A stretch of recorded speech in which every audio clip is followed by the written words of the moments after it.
Hello friends, जब हम लोग होम लोन लेने जाते हैं तब हमारे मन में बहुत सारे सामान्य क्वेश्चन, सामान्य प्रश्न उमड़ते रहते हैं। हम सबसे पहले जाकर बैंक वालों से या फिर होम लोन देने वाले एजेंसी से उन सवालों को पूछते हैं। बहुत बार हमें बैंक वाले या फिर NBFC हमें हमारे सवालों के गोल मोल जवाब देते हैं। तब हमें लगता है कि शायद यह कंपनियां, ये बैंक, NBFC वाले हमें मूर्ख बना रहे हैं या फिर सही बात नहीं बता रहे हैं और बाद में हमारे साथ हो सकता है चीटिंग हो जाए, हम ठगे जाएं, हमसे ज़्यादा इंटरेस्ट रेट रख लिया जाए या फिर टर्म एंड कंडीशन में कुछ गड़बड़ी हो जाए।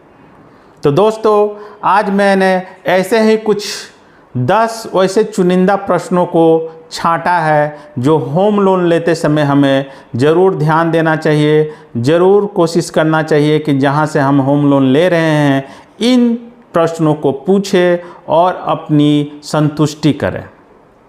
दोस्तों, आज का यह एपिसोड होम लोन और उससे संबंधित प्रश्नों को लेकर है। अगर आप लोगों ने अभी तक हमारे चैनल को सब्सक्राइब नहीं किया है तो प्लीज़ सब्सक्राइब कर लीजिए, क्योंकि इस तरह के इन्फॉर्मेटिव वीडियो सिर्फ आपको हमारे चैनल पर ही मिलते हैं। दोस्तों, जब हम लोगों को कोई घर खरीदना होता है, फ्लैट खरीदना हो या फिर कोई भी प्रॉपर्टी खरीदनी होती है, तब हमें लोन की आवश्यकता होती है। तब हम चाहते हैं कि हमें ईजी वे में आसानी से कम इंटरेस्ट रेट पर लोन मिल जाए। बहुत ज़्यादा जानकारी नहीं होने पर हम लोग 10 लोगों से इसके बारे में जानकारी लेते हैं। बहुत सारे एजेंट भी हैं होम लोन दिलाने वाले, उनसे इसकी जानकारी लेते हैं, लेकिन बहुत बार हमें संतुष्टि नहीं हो पाती है, हमारे सवालों का सही जवाब नहीं मिल पाता है। ऐसे ही मैंने 10 सवालों को लेकर आज का यह वीडियो बनाया है। एक सवाल जो सबसे पहले उठता है कि ये जो कंपनियां होती हैं, होम लोन देने वाले जो बैंक होते हैं, सरकारी बैंक भी होते हैं, प्राइवेट बैंक भी होते हैं, इसके अलावा बहुत सारे नॉन बैंकिंग फाइनेंशियल कंपनियां हैं, वो लोग भी होम लोन देते हैं। तो हम जहां से भी चाहें वहां से होम लोन ले सकते हैं, ये कोई बाध्यता नहीं है। इसमें सबसे पहला जो सवाल उठता है कि आखिर अगर हम कोई प्रॉपर्टी खरीदना चाह रहे हैं तो किस प्रकार की प्रॉपर्टी पर होम लोन हमें मिल सकता है। तो दोस्तों, जो बैंकों के जो प्रावधान हैं, जो नॉन बैंकिंग कंपनियों के प्रावधान है, उसके अनुसार हमें बैंक ज़मीन खरीदने के लिए, प्लॉट खरीदने के लिए, वही जो ज़मीन और प्लॉट खरीदने के लिए, फ्लैट खरीदने के लिए, या फिर कोई हमारा पुराना घर है तो उसका रिनोवेट करने के लिए या फिर उसका एक्सटेंशन करने के लिए, मान लीजिए सिंगल स्टोरी घर है, डबल स्टोरी बनाना है तो उसके एक्सटेंशन के लिए या फिर उसको मरम्मत कराना है उसके लिए। इसके अलावा कोई रेडी टू शिफ्ट घर है, मान लीजिए रेडीमेड घर है, वो बिक्री के लिए है और हमको उसको ख़रीदना है, तब उसके लिए हमें होम लोन मिल सकता है। अर्थात रेडी टू शिफ्ट घर, फ्लैट, ज़मीन खरीदने के लिए, रिनोवेट करने के लिए या फिर घर में एक्सटेंशन करने के लिए हमें होम लोन मिल सकता है। दूसरा सवाल एक आता है कि हमें कितना लोन मिल सकता है, मतलब हमारा जो एलिजिबिलिटी क्राइटेरिया है, हमें कितना तक का होम लोन ये बैंक दे सकते हैं। तो आम तौर पर जो नियम है वो आपकी जो इनकम होती है उस इनकम का 60 गुना तक का होम लोन मिलता है। मान लीजिए आपका इनकम अगर 10 लाख है तब 60 लाख तक का आपको मिल जाएगा। तो इस तरह का प्रावधान सभी बैंकों में है। 50 से 60 गुना, मतलब जो आपकी आमदनी हो रही है उस समय, वर्तमान आमदनी, उसका 50 से 60 गुना तक मिलता है। अब इसमें एक क्वेश्चन होता है कि EMI कितनी बंधेगी। तो EMI क्या होता है, जो आपकी मंथली इनकम होती है। मान लीजिए आपकी मंथली इनकम 1 लाख रुपया पर महीना है, तब उसकी EMI उतनी आनी चाहिए कि मैक्सिमम वो 50,000 जाए। मतलब EMI की जो रकम होगी, अगर आपकी आमदनी 1 लाख रुपए है तो 50,000 रुपये से ज़्यादा EMI नहीं होनी चाहिए। इसके हिसाब से वो आपकी इनकम को कैलकुलेट किया जाता है तथा लोन के इंटरेस्ट रेट और लोन के टर्म को, मतलब कितने साल का लोन है, 10 साल का है, 20 साल का है, 30 साल तक है। ज़्यादातर आपको ये 30 साल तक के होम लोन मिल जाते हैं। ये आपकी स्थिति और कंडीशन पर निर्भर करता है। तब उसको कैलकुलेट करके ऐसा कैलकुलेशन किया जाता है कि जो आपकी आमदनी है उसका मंथली आपको 50% तक ही होम लोन इंटरेस्ट आपको देना पड़े, बाकी 50% आपके खर्चे के लिए कैलकुलेट करके छोड़ दिया जाता है। मतलब अगर आमदनी आपका 1 लाख है तब आपकी EMI 50,000 तक हो सकती है, उससे ज़्यादा नहीं होगी। और आपकी आमदनी का 60 गुना तक लोन बैंक या नॉन फाइनेंशियल बैंक देते हैं।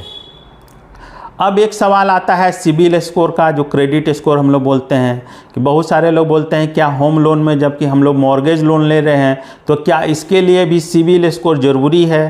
तो जी हाँ दोस्तों, RBI के गाइडलाइन के अनुसार आजकल जितने भी बैंक और नॉन फाइनेंशियल बैंक हैं, इंस्टीट्यूशन हैं, वो लोग कोई भी लोन देने से पहले सबसे पहले सिबिल स्कोर की जाँच करते हैं।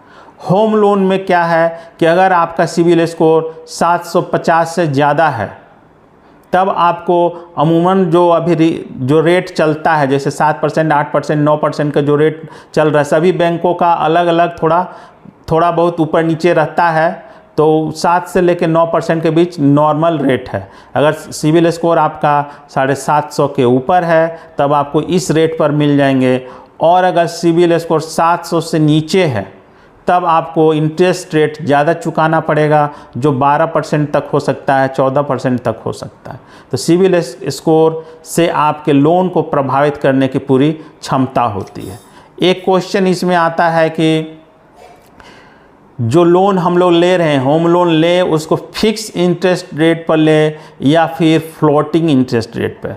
तो इसमें पहले समझना ज़रूरी है कि फिक्स्ड क्या होता है और फ्लोटिंग क्या होता है। फिक्स्ड इंटरेस्ट रेट ये होता है कि अगर मान लीजिए आप 20 साल के लिए लोन ले रहे हैं, तो जो उस पर जो इंटरेस्ट की जो दर होगी, जो ब्याज की दर होगी, और जो फिक्स्ड एक बार जो जैसे हो गया, मान लीजिए 8% पर आप ले लिए, तो 20 साल तक आपको 8% के हिसाब से ही उसमें इंटरेस्ट लगेगा। भले बैंक उस समय दूसरे के लिए 7% कर दे, 6% कर दे, या फिर किसी को 9%, 10%, मतलब ये तो टाइम पीरियड घटता बढ़ता है इंटरेस्ट रेट है। लेकिन अगर आप फिक्स इंटरेस्ट रेट पर ले लिए हैं और जितना टेन्योर के लिए है उतना दिन आपको उसी रेट पर मिलेगा। और एक होता है फ्लोटिंग। फ्लोटिंग के साथ क्या है कि जिस महीना बैंक दर जो भी होता है, मतलब बैंक के तो हर 2 महीना 3 महीना पर चेंज करते रहते हैं अपना इंटरेस्ट रेट RBI के हिसाब से, तब वो फिक्स फ्लोटिंग होने पर आपका इंटरेस्ट रेट उसी के हिसाब से होता है। इसमें क्या हो सकता है कि मान लीजिए आज आपने 8% पर लिया है, अब बैंक आपसे अगर उस समय 7.5% कर देता है तो आपको उस महीना 7.5% ही देना होगा। और मान लीजिए बैंक इंटरेस्ट रेट बढ़ा के 9% कर देता है तो आपको फिर 9% देना पड़ेगा। मतलब फ्लोटिंग होता है, बैंक का जो उस दिन का इंटरेस्ट रेट रहेगा उसके हिसाब से तय किया जाता है। बहुत सारा जो बैंक है अभी फिक्स्ड और फ्लोटिंग दोनों को जोड़ के बनाए हुए हैं, मतलब कुछ समय तक आपको फिक्स्ड इंटरेस्ट रेट देने लगेगा और कुछ समय के बाद ये आपको फ्लोटिंग के हिसाब से जोड़ते हैं। तो ये आप लेते समय बैंक वालों से बात करके जानकारी ले सकते हैं। ऐसे ज़्यादातर फिक्स लेना ही ठीक होता है, लेकिन ये आपका अपना पर्सनल डिसीजन होता है कि वो आपका इनकम क्या है, क्या कंडीशन है, उस हिसाब से ये तय करना चाहिए। इसके अलावा एक होता है कि आप जब जाते हैं तब पूछते हैं कि भाई मैं 10 साल के लिए लोन लूँ या 20 साल या 30 साल, मतलब लोन का जो टेन्योर होगा, लोन की अवधि होगा, आपके दिमाग में ये होता है कि मैं कितने साल के लिए लोन लूँ। तो इसके लिए भी बैंक क्या करते हैं, आपका जो इनकम का स्रोत है उसको देखेंगे, कितना आपने लोन लिया है, कितने दिन में चुका सकते हैं, ये सब कैलकुलेट करने की चीज़ है। मान लीजिए आप जॉब में है, नौकरी करते हैं और आपका जॉब 20 साल अभी बाकी है, तब बैंक आपको उस दिन से लेकर 20 साल तक, मैक्सिमम 20 साल तक दे सकते हैं, क्योंकि उसके बाद आप रीपेमेंट कैसे कीजिएगा, एक परेशानी आएगी। तो बैंक आपको उस दिन, अगर मान लीजिए आपका इनकम का स्रोत है, बिजनेस है या फिर कुछ और है, तो मैक्सिमम आपको 30 साल तक मिल सकता है। तो ये सब बैंक उस समय कैलकुलेशन करके आपको समझा देंगे कि आप इतने इंटरेस्ट रेट पर लीजिएगा तो आप इतना दिन का लीजिएगा तो आपको इतना देना पड़ेगा। अब देखिए इसमें क्या होता है कि आप अगर लंबे टेन्योर के लिए लेते हैं, जैसे 20 साल 25 साल के लिए ले रहे हैं और बैंक एग्री है, तो उसमें क्या होता है, आपका जो EMI का जो अमाउंट होता है वो कम हो जाता है। और अगर आप कम पीरियड के लिए लेते हैं तो ईएमआई का रेट आपको ज़्यादा हो जाता है, मतलब ईएमआई का जो अमाउंट होता है वो बढ़ जाता है।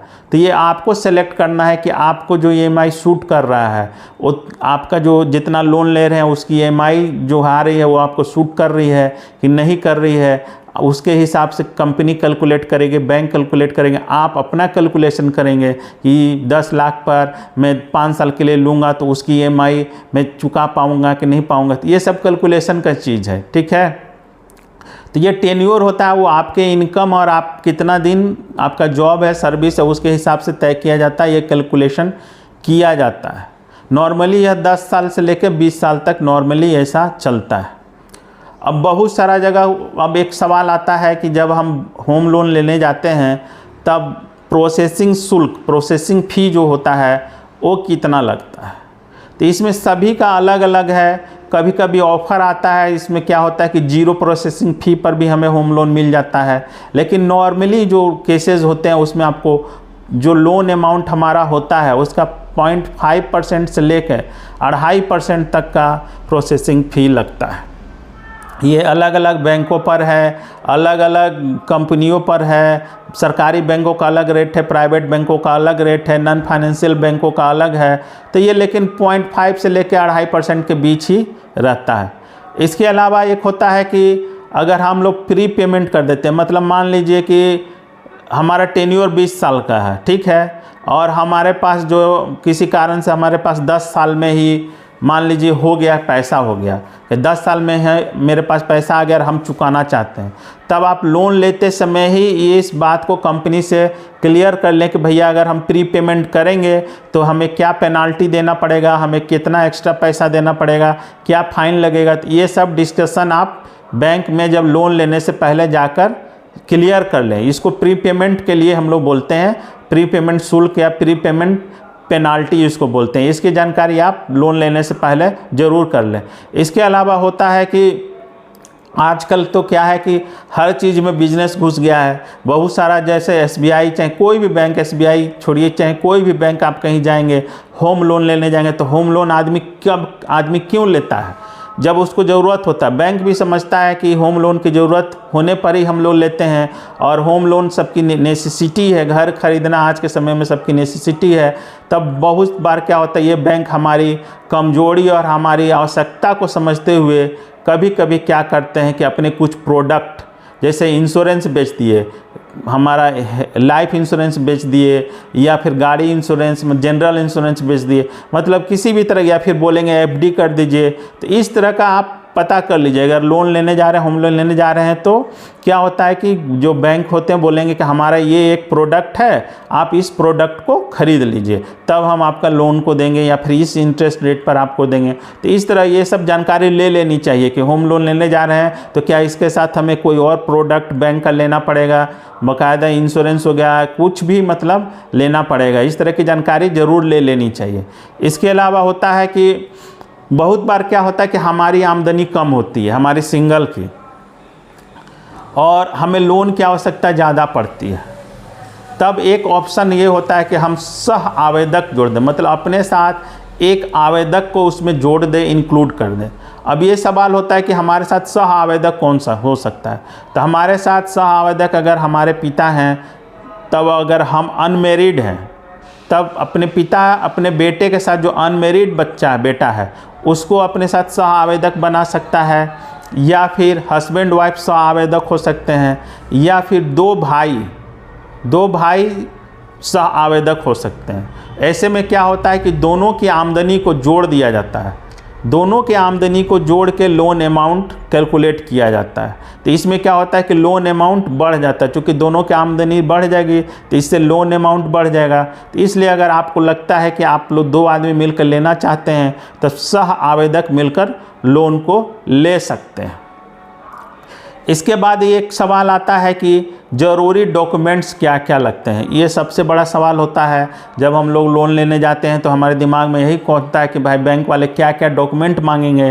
तो जो सबसे ज़्यादा जो ज़रूरी डॉक्यूमेंट होते हैं आज के समय में, वो Aadhaar card, PAN card, voter ID card, ये बैंक स्टेटमेंट, और ITR हमारा जो है उसका इनकम का स्रोत का जो इनकम प्रूफ है वो, अगर हम सैलरीड क्लास हैं तो सैलरी स्लिप हमारा लगेगा। इसके अलावा ये तो नॉर्मली हमारा पर्सनल डिटेल हो गया। इसके अलावा जो ज़मीन का जो डॉक्यूमेंट होता है, जो सेल डीड होता है, अगर ज़मीन है तो उसका सेल डीड होगा जिसको वो लोग मॉर्गेज रखते हैं। इसके अलावा पोजेसन सर्टिफिकेट, अगर मान लीजिए फ्लैट वगैरह हम लोग खरीद रहे हैं, घर खरीद रहे हैं रेडीमेड, तो उसका पोजेसन सर्टिफिकेट लगेगा। अगर कहीं से नगर निगम वगैरह से कोई NOC लेना है तो वो सारा NOC लगेगा। तो ये इतने सारे मिनिमम इतने डॉक्यूमेंट लगेंगे, इसके बाद ही ये प्रोसेस शुरू होता है।